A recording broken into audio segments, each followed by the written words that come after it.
안녕하세요. 저는 현재 심리상담센터를 운영을 하고 있고 상담한 지는 한 16년 정도 됐습니다. 오늘 이제 자존감에 대한 얘기를 해볼 건데요. 우리가 이제 자존감이 떨어지면 대인관계뿐만이 아니라 일상생활의 모든 상황 속에서 어려움을 겪게 되고 이런 것들이 오래 지속되다 보면 인생에서 큰 마이너스 요인이 되죠. 그래서 반드시 치료적 개입이 필요한데, 또 우리가 보통 치료를 하면 통상적으로 어린 시절의 어떤 트라우마라든지 또는 무의식에 있는 어떤 충동이라든지 상처라든지 이런 것들을 이제 보통 심리상담에서 다루는데요. 물론 이제 그것도 의미가 있지만 내가 알 수 없는 어떤 무의식이나 알 수 없는 트라우마 이런 것들을 다룬다는 게 좀 모호하기도 하고 또 굉장히 부담이 될 수도 있고 굉장히 오래 걸릴 것 같은 생각이 들 수 있습니다. 그래서 되게 이제 그런 것들이 부담이 될 수 있는데요. 오늘 제가 말씀드려 볼 것은 그런 전통적인 심리치료 방법이 아니고 좀 즉각적으로 써먹을 수 있는 것들, 즉각적으로 해결 가능한 그런 기법들을 알려드리려고 하니까요. 영상 끝까지 한번 따라와 보시면 많은 도움이 되실 수 있을 겁니다. 그래서 이제 오늘 제가 말씀드릴 심치료 기법은 이제 해결 중심 치료인데요. 해결 중심 치료는 앞서 말씀드린 트라우마 치료, 우리가 흔히 정신분석이라고 하죠. 현재의 어려움에 대해서 어렸을 때 어떤 부모님 양육 태도라든지 어렸을 때 어떤 기억, 상처들이 영향을 미친다는 인과론적 해석이거든요. 근데 그런 해석이나 상담의 문제가 뭐냐면 내가 알 수 없는 어떤 무의식적 영역, 지금 여기가 아니라 그때 거기에 과거에 어떤 영향을 받는 나, 그러니까 굉장히 어떻게 보면 무기력한 존재인 거죠.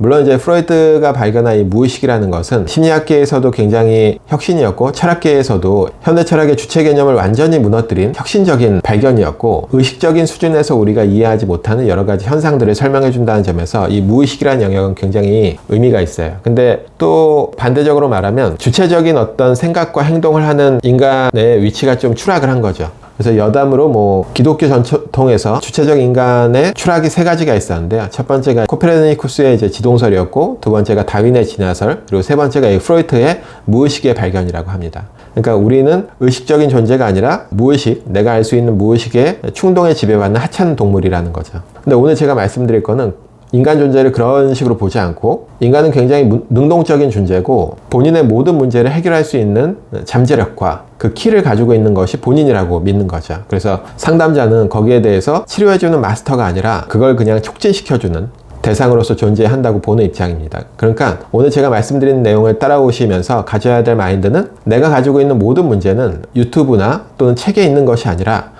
내가 이미 그것을 풀 수 있는 자원이 있다고 생각을 하는 거예요. 그래서 그리고 내 문제에 대해서는 누구보다 내가 잘 알고 있다는 관점 속에서 제 이야기를 따라와 보시면 많은 도움이 되실 겁니다. 그리고 이제 세계적으로 유명한 장기 치료가 아니라 단기 치료에 적합한 치료법이고요. 흥미로운 거는 이제 이 치료법을 하셨던 분 중에 한 분이 인수킴이라는 우리나라 분이세요. 그래서 그 점도 알고 좀 한번 이 기법을 배워보시면 굉장히 흥미로우실 거예요. 첫 번째는 이런 질문을 본인에게 해보고 답을 하는 겁니다. 만약에 여러분들이 오늘 밤에 돌아가셔서 밤사이에 기적이 일어난 거예요. 근데 그 기적이 어떤 기적이냐면, 내가 만약에 자존감이 굉장히 높은 사람이 된다면, 또는 나의 자존감을 하락시키는 그런 요인들이 싹 사라지는 기적이 일어난다면, 오늘 밤 사이에 예를 들면 나는 우울증 때문에 좀 자존감이 많이 떨어졌었는데 그 우울증이 싹 사라진다면, 또는 나는 얼마 전에 시험에 떨어져서 많이 위축돼서 자존감이 떨어졌는데 그 위축감이 싹 사라져 버린다면, 그런 기적이 일어난다면 내일 아침에 여러분들의 행동이 무언가 바뀌어져 있겠죠. 근데 조건은 아직까지 내일 아침에 일어났을 때 나는 그 기적이 일어난지 모르는 거예요. 근데 내 행동이 바뀌어져 있겠죠.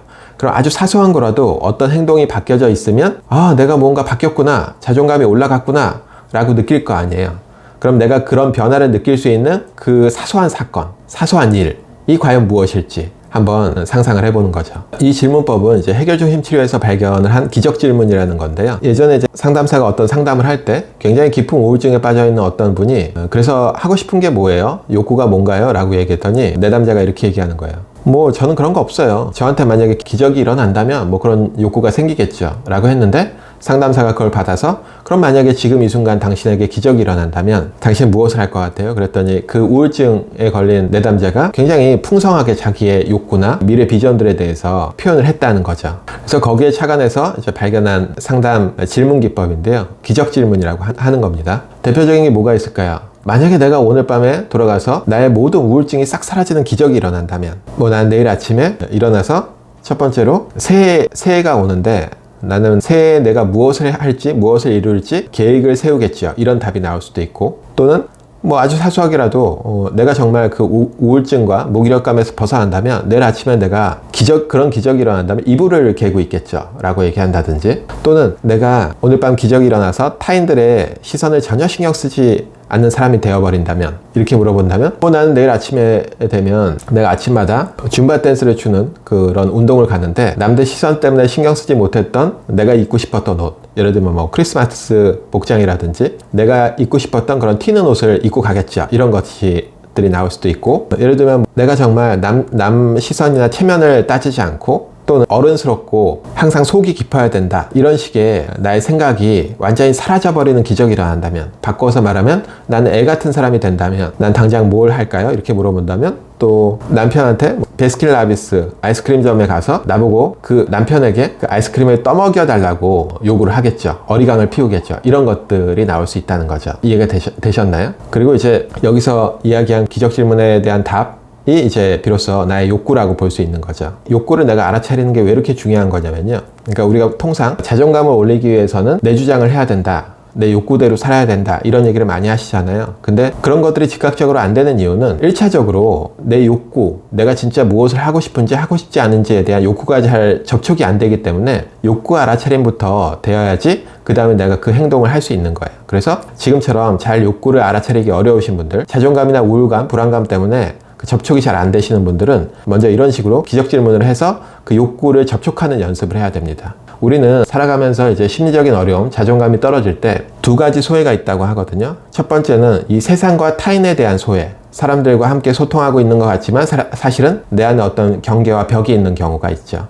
그리고 두 번째는 내적 소외라고 합니다. 그러니까 사실은 내가 오랫동안 내 감정이나 욕구, 부정적인 것들을 보지 않는 연습을 했기 때문에 여러 가지 이유가 있겠죠. 예를 들면 내가 감당하기 힘든 부정적인 감정이나 생각들, 분노, 이런 것들을 계속 접촉하게 되면 지금까지 살아오는데 힘들었을 수 있죠. 그렇기 때문에 이제 내적 소외가 일어나고, 문제는 이제 부정적인 걸 안 보면 안 볼 수 있는데 긍정적인 것도 원래 같이 끊어져요. 그래서 삶에 대한 활력이나 내 욕구나 이런 것들을 접촉 못 하시는 분들, 이런 것들이 이제 2차적인 내적 소외거든요. 그렇기 때문에 우리가 자존감을 올리기 위해서 자아 실현이라든지 나의 욕구, 욕망대로 살기 위해서 첫 번째 해야 되는 거는 그 행동보다 내가 어떤 욕구를 가지고 있는지 나의 내면에 그 욕구들과 접촉하는 것, 알아차림이 먼저 돼야 됩니다. 그것을 위해서 이 기적 질문이 탁월하다고 보시면 돼요. 자, 그리고 이제 좀 더 디테일하게 알려드리면, 이 기적 질문에 대한 답, 그러니까 만약에 내가 오늘 돌아가서 자존감이 올라간다면 내일 아침에 어떤 행동이 바뀌어져 있을 것인가. 근데 두리뭉실하면 안 돼요. 뭐 첫 번째, 나는 행복한 사람이 되겠죠. 나는 뭐 자신감이 넘쳐 흐르겠죠. 이런 식으로 두리뭉실하면 안 되고 구체적이고 현실적인 계획이어야 돼요. 또 바꿔서 말하면 너무 큰 목표는 안 된다는 거죠. 내가 내일 아침에 그런 기적이 일어난다면 갑자기 해외여행을 떠나겠죠. 또는 나에게 명품백을 선물을 하겠죠. 이런 식으로 너무 큰 목표를 설정해버리면 그거는 이제 what the hell effect라고 해서 너무 목표가 커버리면 도달할 수 없기 때문에 에라 모르겠다, 이번 생은 글렀다, 이런 식으로 what the hell로 갈 수 있습니다. 그렇기 때문에 100% 성공 가능한 계획, 현실적으로. 근데 너무 쉬운 목표는 또 성공 체험을 할 수 없기 때문에 100% 성공 가능하면서 조금의 노력이 필요한 경우. 그러니까 예를 들면 아까 이제 새해 계획을 세우겠죠. 내가 예를 들어서 우울감 때문에 자존감이 떨어져서 새해 계획을 못 세우고 있었는데 기적이 일어난다면 내일 당장 새해의 계획을 세우겠죠. 근데 이것도 조금 높은 목표일 수 있잖아요. 그럼 한 번 더 물어보는 겁니다. 그럼 만약에 이제 그런 기적 질문을 끝내고 그렇다면 내일 아침에 당장 일어나서 내가 새해의 계획을 세울 확률은 내 마음에 지금 몇 프로인가요? 지금 당장 물어보는 거예요. 그러면 한 50% 정도? 그럼 거기에 스스로 질문을 해보는 겁니다. 내가 그걸 10% 정도 올리기 위해서 필요한 것은 무엇인지, 이런 식으로 물어본다면 스스로 또 답을 해보는 거예요. 뭐 오늘 밤에 퇴근을 하고 나서 잠깐만 나에게 그런 것들에 대해서 천천히 생각해 볼 수 있는 1시간의 시간과 커피를 나에게 대접해 준다든지, 이런 식으로. 또는 그런 것들을 하기 위해서는 나는 누군가의 지지가 필요하기 때문에 나를 가장 잘 이해해주는 그 사람과 오늘 전화통화를 한다든지, 그렇게 하면 10%가 올라간다든지, 이런 식으로 아주 구체적으로 계획을 세워서 문제를 해결해 보는 거예요. 이해가 되셨나요? 이런 식으로 제가 앞서 말씀드린 해결 중심 상담의 인간관, 그러니까 우리는 우리가 알 수 없는 잠재의식이나 무의식에 지배받는 것이 아니라, 또는 나의 문제를 해결할 수 있는 게 타인이 아니라 모든 문제 해결의 해결책, 그리고 잠재력과 가능성이 이미 내 안에 있다고 믿고 치료를 해보는 겁니다. 그러니까 내 안에 지금의 나의 문제, 이 자존감이 낮은 이 문제를 해결하기 위한 모든 자원이 이미 내 안에 있고, 새로운 기법을 내가 발명할 필요 없이 이미 있는 것을 나의 능력을 발견해서 쓰면 된다는 거예요. 이해가 되셨죠? 근데 제가 한 가지 노파심 때문에 말씀드리고 싶은 거는요.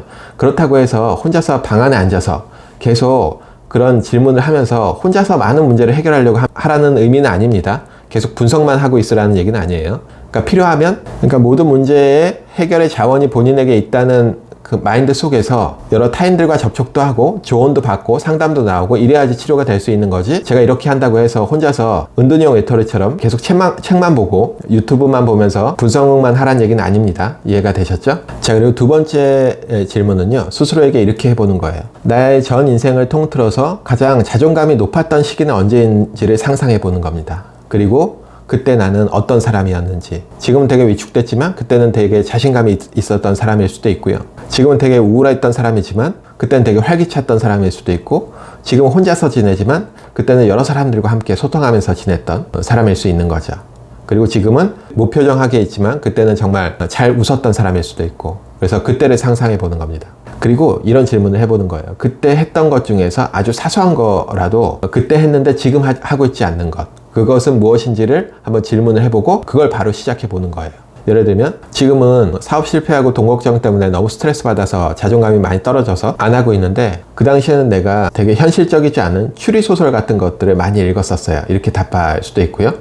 그리고 지금은 안 듣지만 그때는 대중가요 같은 거를 많이 들었어요. 이렇게 얘기할 수도 있고, 그때는 친구들을 만나서 같이 수다 떠는 거를 되게 즐거워했어요. 또는 그때는 가끔씩 시간을 내서 혼자서 시내를 돌아다니는 걸 좋아했어요. 그리고 지금은 안 하지만 그때는 일기를 썼었어요.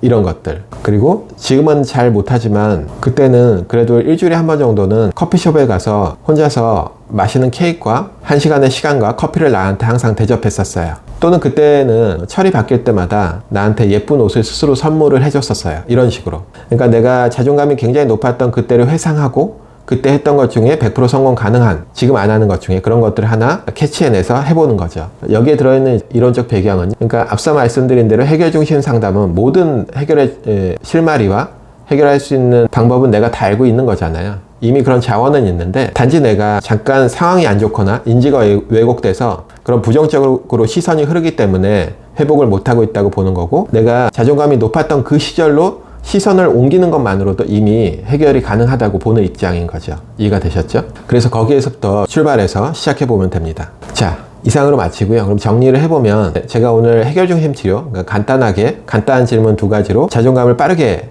올릴 수 있는 그런 기법들에 대해서 말씀드렸고, 이건 단순히 자존감 뿐만이 아니라 모든 심리적인 증상에 적용시켜 볼 수 있는 그런 기법이라고 보시면 됩니다. 그러니까 첫 번째 해야 되는 거는 기적 질문. 내가 오늘 밤에 돌아가서 자존감이 높은 사람이 되는 그런 기적이 일어난다면 내일 아침에 나는 어떤 행동이 바뀌어져 있을 것인지. 그리고 두 번째는 내가 살아오면서 자존감이 굉장히 좋았던 시절, 그 시절에 나는 어떤 사람이었는지 회상을 해보고 그때 했던 것 중에 아주 사소한 거라도 지금 하지 않는 것들이 있으면 그것부터 시작해보는 것. 이해가 되셨죠? 자, 그럼 이상으로 마무리하고요. 마지막으로 구독을 좀 눌러주시면 감사하겠습니다. 자, 그럼 다음번에 또 뵙겠습니다.